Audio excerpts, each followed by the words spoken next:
రీమేక్లపై నడుస్తోంది. గతంలో హిట్ అయిన స్టార్ హీరోల చిత్రాలను ఇప్పుడు వారి వారసులే రీమేక్ చేయబోతున్నారు. చిరంజీవి చిత్రాలలో హిట్ అయిన సాంగ్స్ ని రామ్ చరణ్ ప్రతి చిత్రంలోనూ రీమేక్ చేయడం పరిపాటి అయిపోయింది. ఇప్పుడు మిగతా వారసుల వంతు వచ్చింది. నాగ చైతన్య, రానా చెరొక సినిమా రీమేక్స్ చేయబోతున్నారు. ఈవీవి సత్యనారాయణ దర్శకత్వంలో హలో బ్రదర్ తో సూపర్ హిట్ అందుకున్న నాగార్జున ఆ చిత్రం తన కెరీర్ లో ఒక మైలురాయిగా చెప్పుకుంటారు. ఇప్పుడు అదే చిత్రాన్ని తన కుమారుడు నాగ చైతన్య రీమేక్ చేయబోతున్నాడు.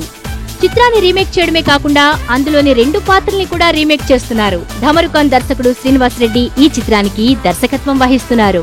అలాగే రానా కూడా గతంలో వెంకటేష్ నటించిన శత్రువు సినిమాని రీమేక్ చేయబోతున్నాడు. కోడి రామకృష్ణ దర్శకత్వం వహించిన ఈ చిత్రం రీమేక్ ని ఎవరు డైరెక్ట్ చేస్తారో ఇంకా ఖరారు కాలేదు.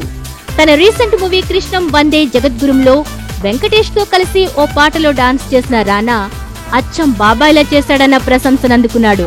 ఇప్పుడు పూర్తి స్థాయి రీమేక్ చేస్తూ ఎలా మెప్పిస్తాడో తెలియాలంటే ఇంకొద్ది రోజులు ఆగాల్సిందే. రాజశ్రీ తెలుగు నుండి ఈ రిపోర్ట్ అందిస్తున్నది శ్రావణ్ చాయ్. మరిన్ని వినోదాల కోసం వెంటనే సబ్స్క్రైబ్ చేసుకోండి మీ రాజశ్రీ తెలుగు.